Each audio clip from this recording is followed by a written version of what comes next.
ونستغفره ونعوذ بالله من شرور أنفسنا ومن سيئات أعمالنا من يهده الله فلا مضل له ومن يضلل فلا هادي له أشهد أن لا إله إلا الله وأشهد أن محمدا عبده ورسوله لا نبي بعد.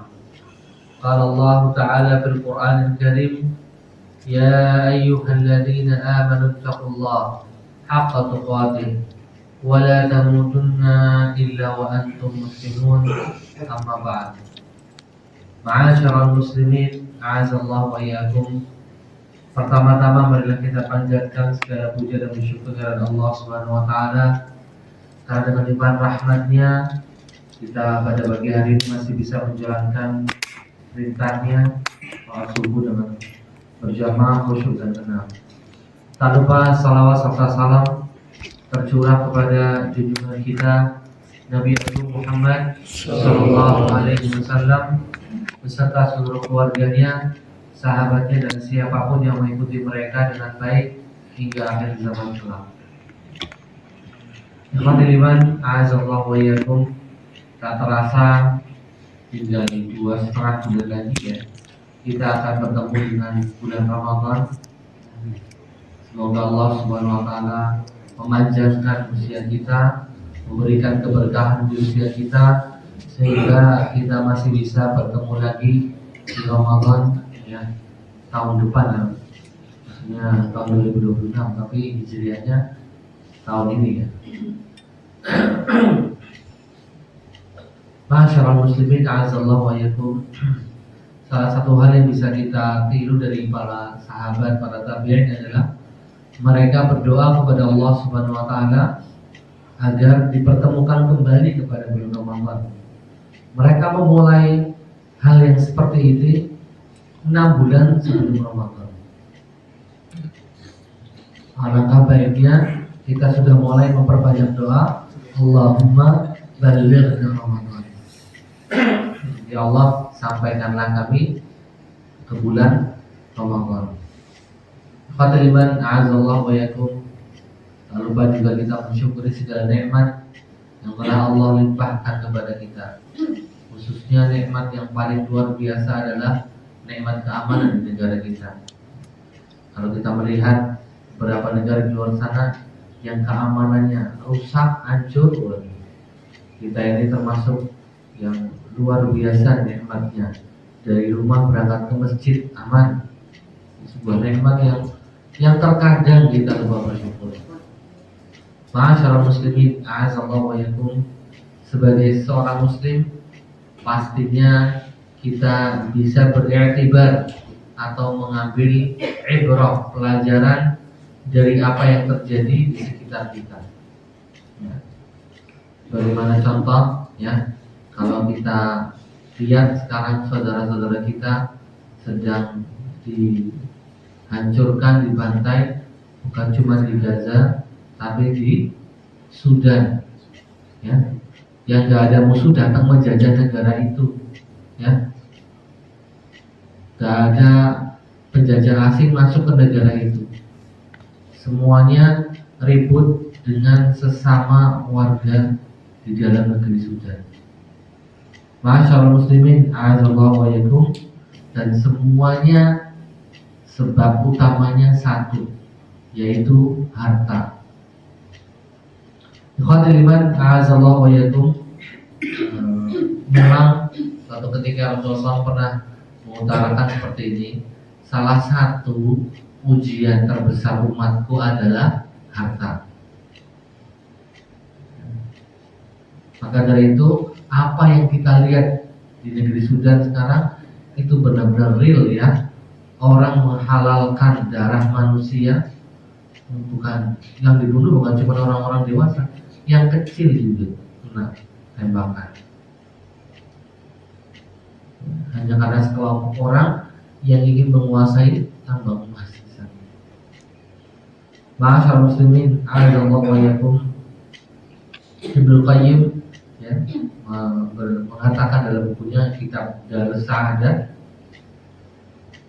bahwa orang yang tamak mengejar harta, hatinya selalu haus dan gak akan pernah cukup. Layak dicela, mereka memandang rendah orang seperti ini dan seperti itu, bahkan menganggap orang lain itu hina. Karena apa kata Ibnu Qayyim? Karena orang tadi menundukkan diri kepada sesuatu yang fana. Ma'asyarul muslimin, a'azallahu wa yakum. Kalau kita flashback ke sejarah perang Uhud, masih ingat ya perang Uhud, perang kedua setelah perang Badar, di mana pemerintah Mekah saat itu datang membawa bala tentara untuk membalas kekalahan mereka di perang Badar. Kaum muslimin pun sudah mempersiapkannya dengan baik. Di awal peperangan, kaum muslimin memenangkan pertempuran, memukul mundur lawan. Semuanya bahagia, bersorak gembira. Namun, ya, kebahagiaan mereka justru melupakan akan wasiat Nabi Muhammad SAW. Salah satu pesan Nabi ke para sniper ini, para pemanah jitu di bukit, di salah satu bukit di sana, Rasulullah ngomong, kalau kita menang ataupun kita kalah terkoyak-koyak, jangan pernah ada yang turun kecuali ada izin dari saya. Pesannya Rasul cuma terus hujani musuh dengan panah kalian. Nah, saat kemenangan di awal pertempuran, orang-orang Mekah, orang-orang kafir Mekah kan meninggalkan semuanya, meninggalkan hewan tunggangannya, barang-barangnya, hartanya. Orang Islam merasa menang, itu menjadi ghanimah kan antara masyarakat. Senang semuanya, bersorak-sorai ya, kita menang. Nah, yang di bukit kebawalah emosi, suasana euforia kemenangan, ikut turun senang. Yang nggak turun cuma 3 kalau nggak 4 orang. Justru inilah awal kekalahan kaum muslimin. Ketika turun bersorak-sorai bahagia bersama kaum muslimin yang lain, disitulah Khalid bin Walid yang saat itu masih kafir, belum masuk Islam, membawa pasukan. Jumlahnya nggak begitu banyaknya, 200 pasukan berbeda. Tapi memang mereka yang jago main senjata, main panah dan sebagainya, keluar dari tempat persembunyian mereka. Apa yang terjadi? Kaum muslimin sedang meletakkan senjata mereka, sedang bersorak-sorai berbahagia atas kemenangan mereka. Tiba-tiba ada serangan mendadak dari belakang mereka. Ini dihabisin, Pak. Sampai Rasulullah SAW itu kena panah pipinya. Jadi anak panah itu nembus ke kulit pipinya Nabi sampai nancep di gusi. Ada 1 gigi atau enggak 2 giginya Nabi lepas. Tahu sendiri kalau daerah muka kan itu darahnya cepat banget keluar ya. Itu sobek, darahnya banyak sekali. Khatul iman azallaikum, sampai Nabi berkomentar, kaifa yublihul qaum syajju nabiyahum. Gimana kalian bisa menang kalau kalian menjadikan Nabi kalian terluka seperti ini? Ma'asyarul muslimin azallaikum, saat itu langsung ya beberapa senior sahabat langsung melindungi Nabi Muhammad SAW sambil pelan-pelan mundur. Ini menunjukkan juga jelas Nabi itu manusia seperti kita. Nggak ada pakai ajian kebal-kebalan, nggak ada. Nggak ada pakai jimat berangkat perang, nggak ada. Nggak ada ceritanya sahabat tuh pakai apa, jimat kekebalan nanti panah, tidak ada. Mereka berangkat. Termasuk Nabi. Sobek apa pipinya, gusinya sama tadi, itu memang manusia. Rasulullah terluka. Ya. Rasulullah bukan orang yang beda dengan orang lain, sama. Allah memuliakan Nabi dengan risalah Islam, dengan wahyu. Nah, dari kejadian ini para ulama mengatakan satu kesalahan bisa menimbulkan kekalahan yang luar biasa. Maksudnya satu kemaksiatan, melanggar perintah Nabi kan kemaksiatan. Satu kemaksiatan bisa menimbulkan kekalahan yang luar biasa. Bagaimana kemaksiatan kalau dilakukan sangat banyak, pasti efeknya juga ada. Kaum muslimin turun dan bersorak-sorai gembira saat itu karena lalai, terpukau dengan harta rampasan perang. Itu awal mulanya. Ma'asyiral muslimin, azallahu wa yakum. Dan kalau kita melihat apa yang terjadi di Sudan itu benar-benar menyakitkan hati, mengerikan. Pemerintahnya itu sampai nggak bisa menangani, ya dikudeta, dihancurin semuanya. Dan semuanya sekali lagi hanya karena emas. Ma'asyiral muslimin, azallahu wa yakum. Kalau begal merebut harta orang, ya. Kalau rampok juga sama, maling juga sama. Kalau koruptor ngambil uang negara, tapi mungkin dengan pelan-pelan, dengan manipulasi yang bisa dikira tanpa menimbulkan korban mungkin, ya. Nah kalau ini merebutkan sebuah tambang atau gunung emas di daerah Al-Fashir, ya di sana luar biasa, ya. Sampai rakyatnya dibantai seperti membantai hama di ladang rumput. Ma'asyiral muslimin, assalamualaikum. Saya pernah bertanya langsung sama mahasiswa Sudan, memang kondisinya memprihatinkan negara mereka, ya. Jadi pemerintahnya hampir hilang gitu, ya, kelaparan melanda. Ini keluar kelompok bersenjata sampai bukan mencederai, ya, yang membantai rakyat mereka. Ma'asyiral muslimin, azallahu wa yakum. Betapa mahal, ya, harga dari sebuah ambisi dunia, ya.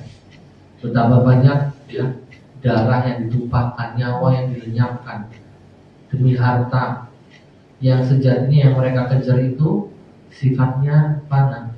Kalaupun mereka dapat itu, toh mereka nggak bisa menikmati semuanya. Akan terbatas mereka menikmatinya.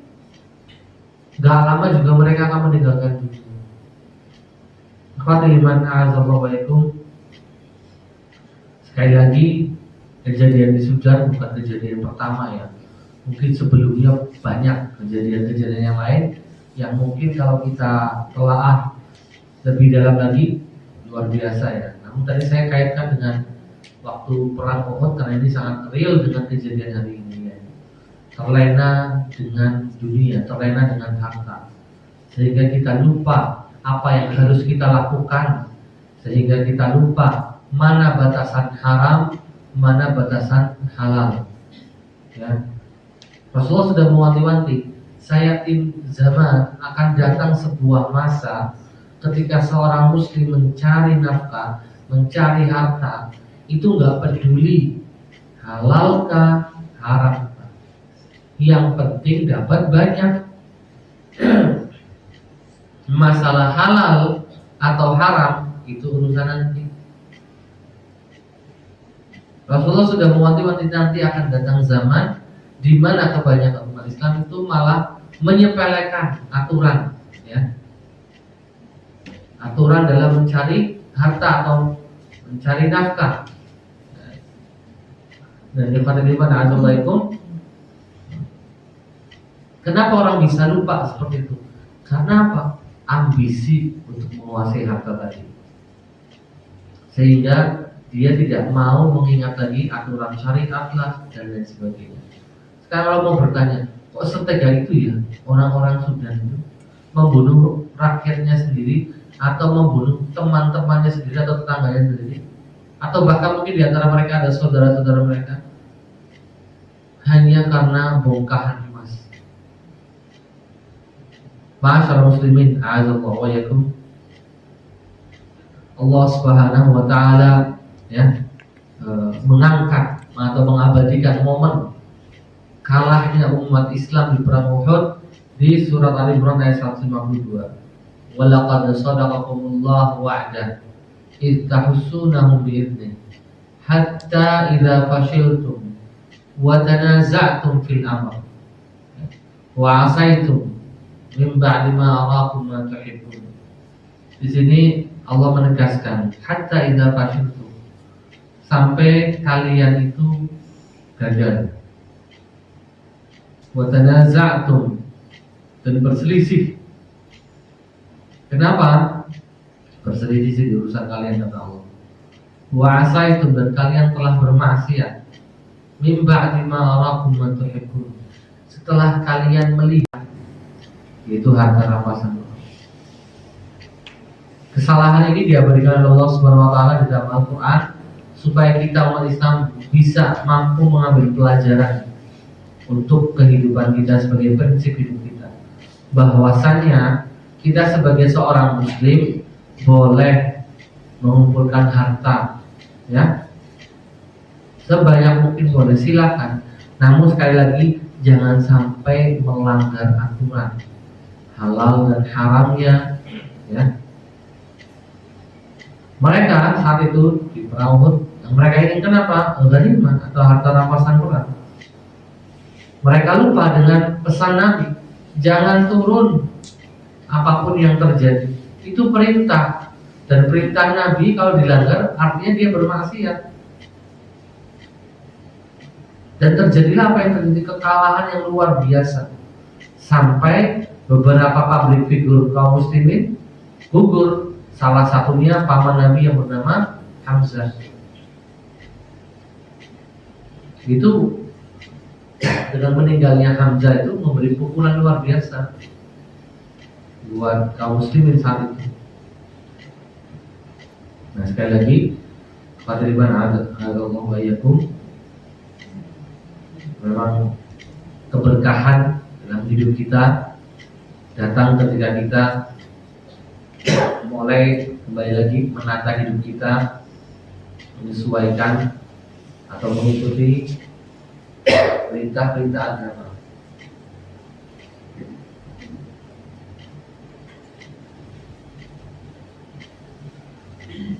Kejadian di perang Uhud bukan cuma masalah kaum muslimin kalah, bukan masalah Nabi Rasulullah SAW itu terluka parah, namun ini sebuah pelajaran buat para sahabat Nabi bahwa kemenangan yang sejati bukan dari jumlah pasukan, bukan dari cerdasnya taktik mereka menyusun, ya, tapi juga ada unsur ketakwaan yang Allah berikan nilai plus. Dan ini menjadi pelajaran untuk setelahnya, untuk kaum muslimin setelahnya. Jadi setelah Rasulullah meninggal, mereka selalu berpegang teguh dengan itu, bahwasanya ya, kemenangan, keberkahan itu kita raih dengan yang namanya takwa, di mana seseorang selalu berusaha menjalankan perintah-perintah Allah Subhanahu wa taala dan menjauhi segala larangannya. Ada 70 sahabat, senior sahabat yang gugur di medan pertempuran Uhud saat itu. Padahal mereka jago main senjata, jago. Cuman saat itu kondisinya memang sedang terjebak. Mereka sedang ikut euforia kemenangan saat itu.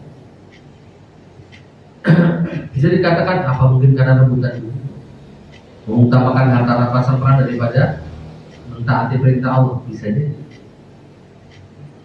Ma'asyarul muslimin a'adzallahu wa iyyakum, ya. Dan apa yang terjadi di sana sudah itu seperti yang apa dikatakan oleh Rasulullah, inna likulli ummatin fitnah. Setiap bangsa, setiap umat itu punya ujiannya masing-masing, punya fitnahnya masing-masing. Wa fitnatu ummati al-mal. Dan ujian atau fitnah umatku adalah harta. Ma'asyarul muslimin a'adzallahu wa iyyakum, memang ada dalam hadis Nabi itu yang menyatakan bahwasanya ini nanti ya, ketika mulai mendekati akhir zaman. Di situ di hadis ini dikatakan akan muncul gunung emas dari sungai Efrat, yang semua orang itu akan berebut emas tersebut. Namun para syurahul hadis, para ulama yang menjelaskan di sini, sebenarnya kita jangan fokus di lokasi sungai Efratnya. Kita jangan fokus di kata-kata Rasul itu gunung emas itu. Kalau kita sekarang melihat, ya, yang berharga bukan cuma emas, tapi minyak bumi juga berharga. Buktinya, gak jauh dari Sungai Efrat kan ada banyak penambangan minyak di sana di Irak. Kemudian yang kedua, kalau kita nggak fokus sama nama lokasi dan nama penyebutan Nabi, tapi kita fokus terhadap inti pesan Nabi, bahwasanya nanti akan ada sumber-sumber kekayaan yang muncul, yang dimana di situ orang-orang itu bertikai untuk memperebutkannya. Dan sekarang telah terjadi di situ. Tidak main-main sampai pakai senjata, mainnya benar-benar ya, enggak, bukan koalisi atau gimana bagi-bagi, ya, tapi malah justru senjata yang mengerikan. Ma'asyiral muslimin, a'azzallahu wa iyyakum. Memang bukan cuma sudah ya, jauh sebelum ini sudah pernah terjadi, ya, pembunuhan karena harta, melenyapkan nyawa karena ingin mendapatkan warisan, ya, membunuh ini karena ingin mendapatkan harta yang dimiliki korban. Memang sudah sering terjadi, cuma sudah terjadi karena sifatnya masif, ya, kolosal di sebuah negeri, ya. Sampai negara itu lumpuh, ya, sampai bahkan beberapa anggota parlemennya itu turun ke lapangan bikin dapur umum, memastikan rakyatnya masih makan, masih bisa makan. Ma'asyiral muslimin, a'azzallahu wa iyyakum. Kita harus punya prinsip bahwasanya dunia tidak akan pernah layak dipertaruhkan dengan nyawa, tidak akan pernah layak dipertaruhkan dengan darah. Itu yang harus kita pahamkan pada diri kita, ya. Jika sahabat Nabi saat itu diuji dan sebagian goyah oleh dunia, apalagi kita, ya, pastilah kita akan bisa lebih goyah. Makanya bukan cuma usaha, tapi juga berdoa kepada Allah Subhanahu wa taala, minta dikuatkan agar kita tidak mudah goyah melepas prinsip-prinsip agama karena harta yang kita inginkan. Allah Subhanahu wa taala sudah sering mengingatkan, wa mal hayatud dunya illa mata'ul ghurur, dan tidaklah dunia itu kecuali perhiasan yang menipu. Artinya senang memilikinya, tergiur dan lain sebagainya, bangga memilikinya, namun ternyata itu semuanya sementara.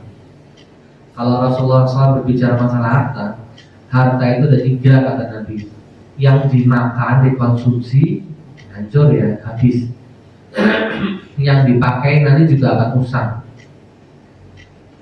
Entah pakaian kita, kendaraan kita, ujung-ujungnya akan usang. Dan yang ketiga kata Nabi, yang abadi, yaitu yang disedekahkan oleh kita. Ma'asyiral muslimin, a'azzallahu.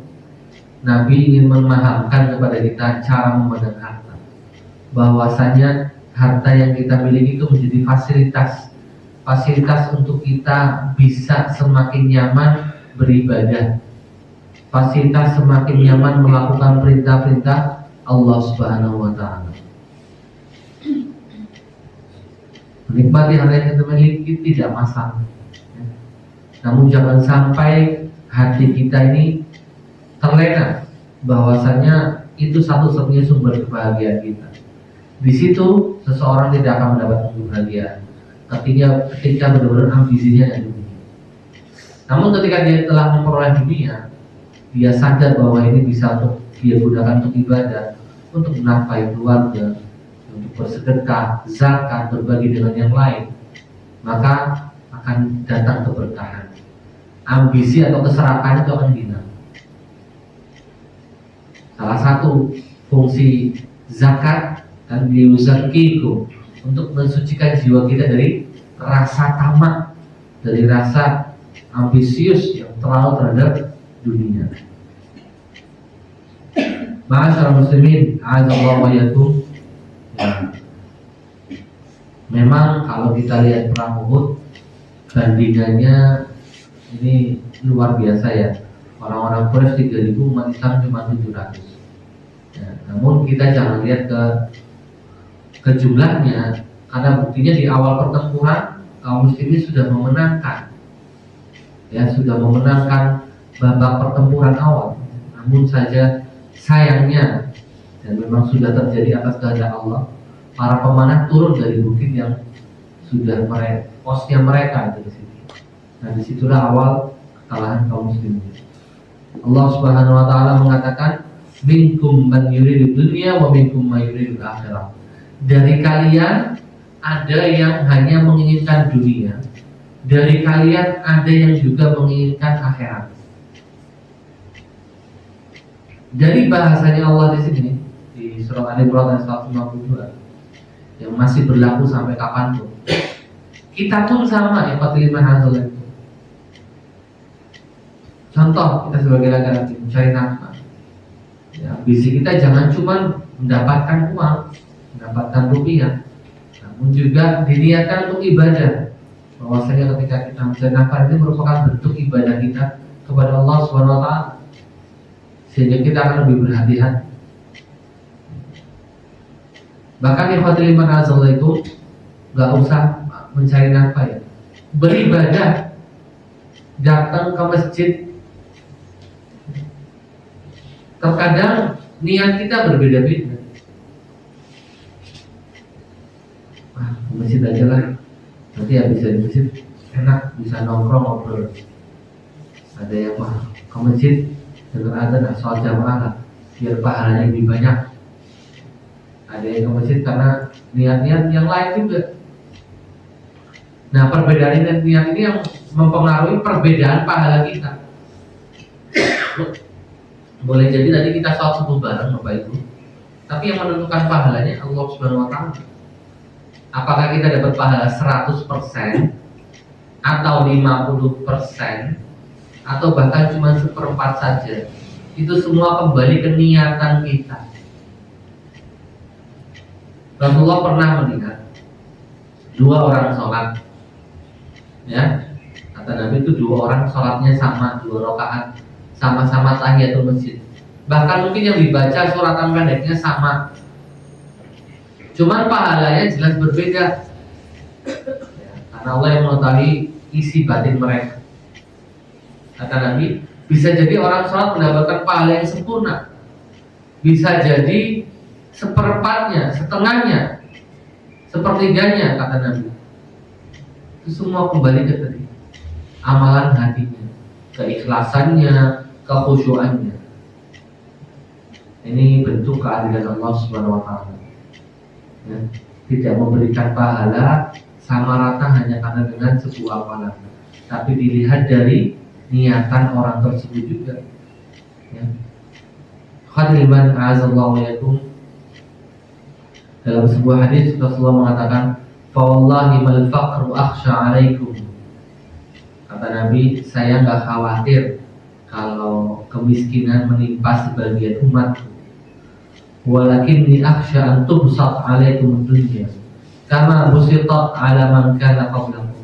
Tapi yang aku khawatirkan, kata Nabi, kalau nanti dunia itu dibuka, maksudnya harta melimpah itu tersebar kaum muslimin, ya, dibukakan pintu untuk mereka mendapatkan sebanyak-banyaknya harta.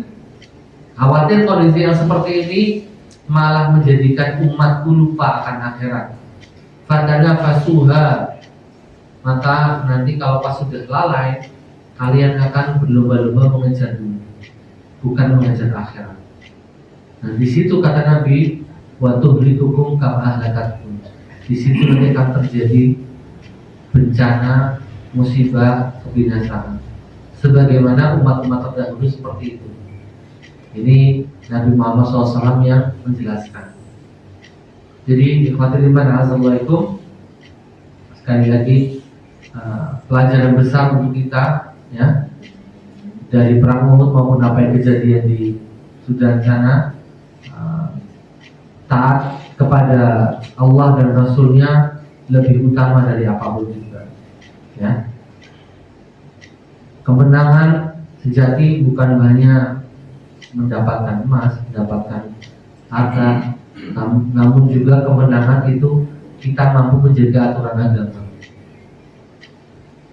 Masyaallah muslimin, azallahu, saya contohkan ya, menang itu bukan cuma karena fisiknya kuat, kekar, berkelahi menang. Menang bukan cuma karena ya memiliki harta lebih dari yang lain.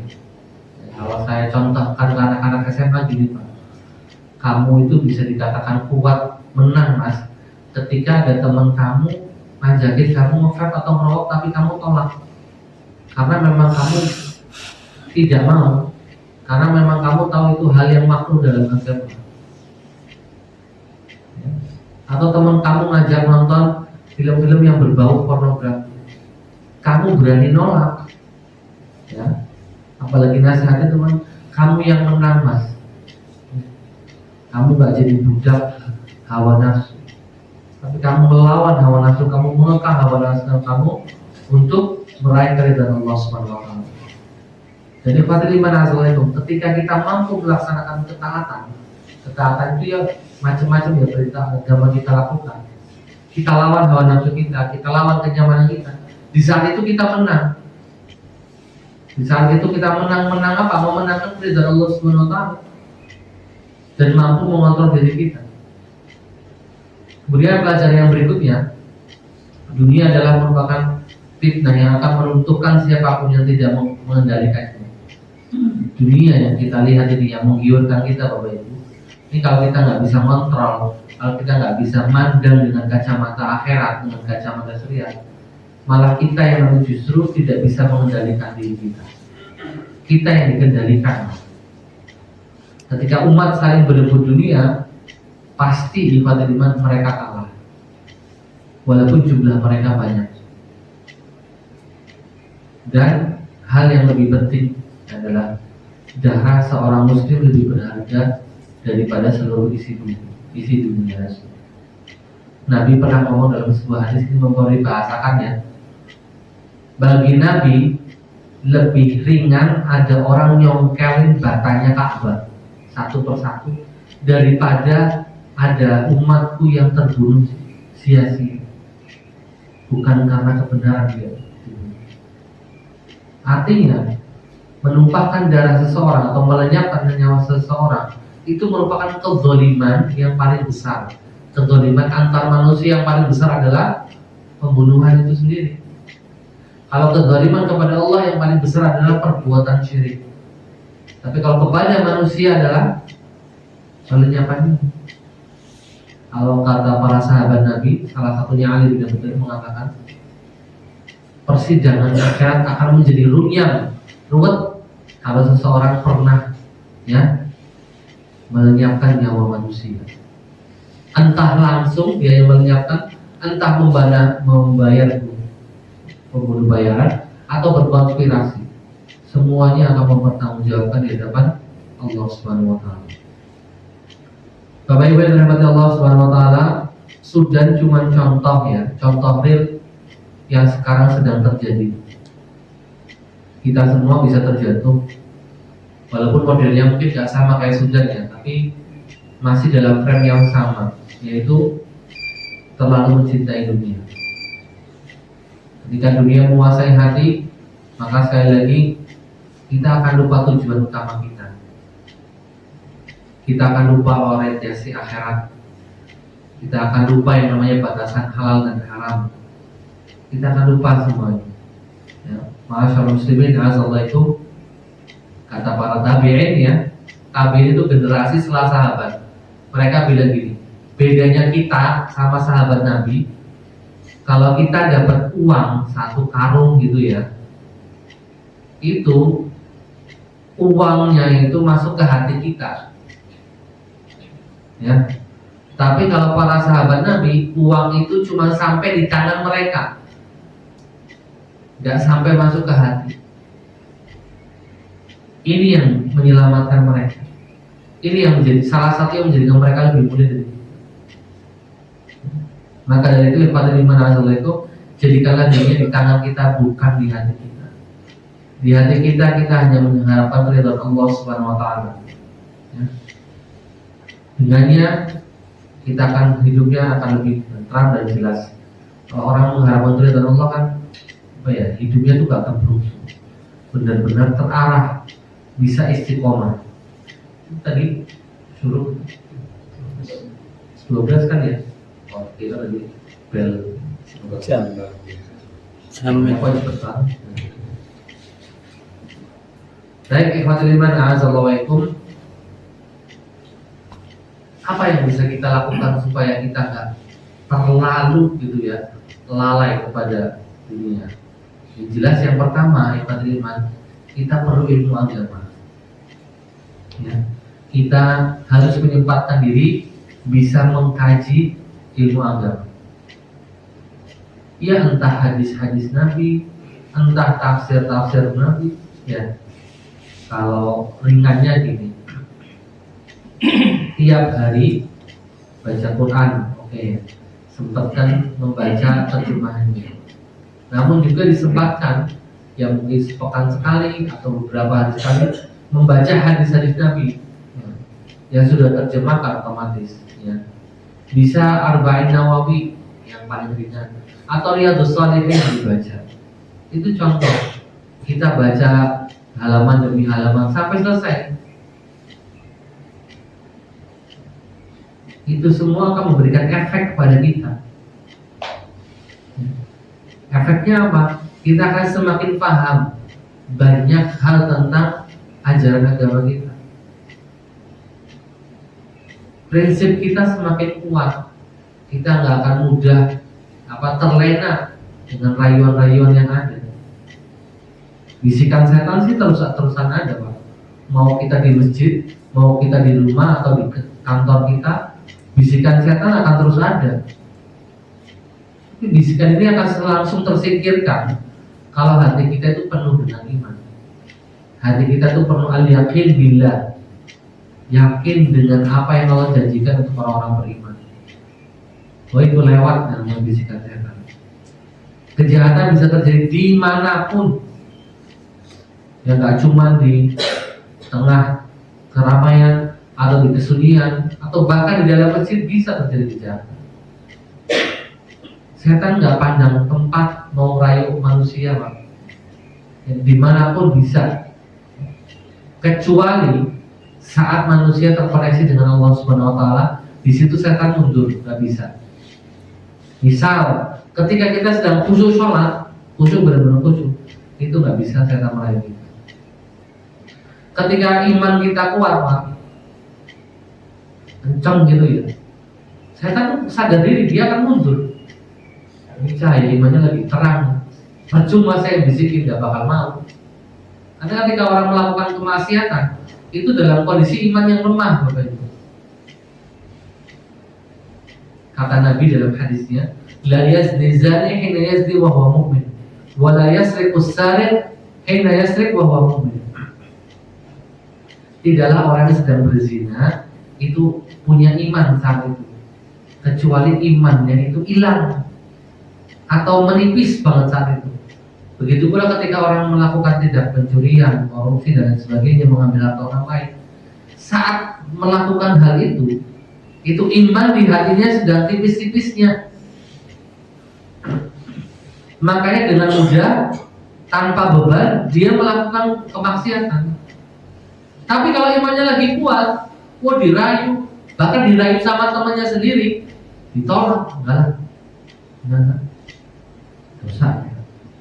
Lagi eling, kata-kata eling berarti kan imannya sedang kuat, nolak maksiatnya juga gampang. Tapi kalau iman sedang lemah, Bapak Ibu yang dirahmati Allah Subhanahu Wa Taala, ya cuma anak muda, orang tua pun bisa bermaksiat. Nah, inilah yang dinamakan iman itu naik turun, Bapak Ibu. Gak stagnan di satu tempat, gak stagnan dalam satu kondisi, gak naik turun.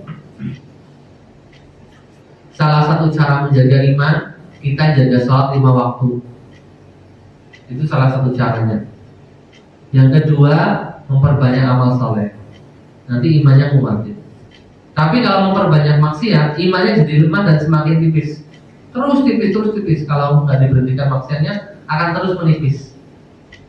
Termasuk, ya, mohon maaf, orang-orang yang mungkin memberi nafkah anak istrinya dan dirinya sendiri itu dari harta yang haram. Mengkonsumsi harta yang haram itu juga melemahkan iman. Sudah dosa, imannya lemah. Para ulama menjelaskan salah satu efek orang yang mengkonsumsi barang haram itu berat untuk beribadah. Semakin berat dan semakin banyak ibadah yang ditinggalkan, itu efeknya Bapak Ibu. Jadi harta banyak pun nggak akan berkah kalau itu hasil dari yang haram. Ma'asyiral muslimin, a'adzallahu wa iyyakum. Kemudian tips berikutnya kata para ulama, kita harus yakin dunia ini sementara. Kalau keyakinan ini kita hilang dari diri kita, kita ya nggak bakal eling terus. Kita harus yakin dunia kita ini sementara, yang abadi, yang selamanya nanti kita di surga.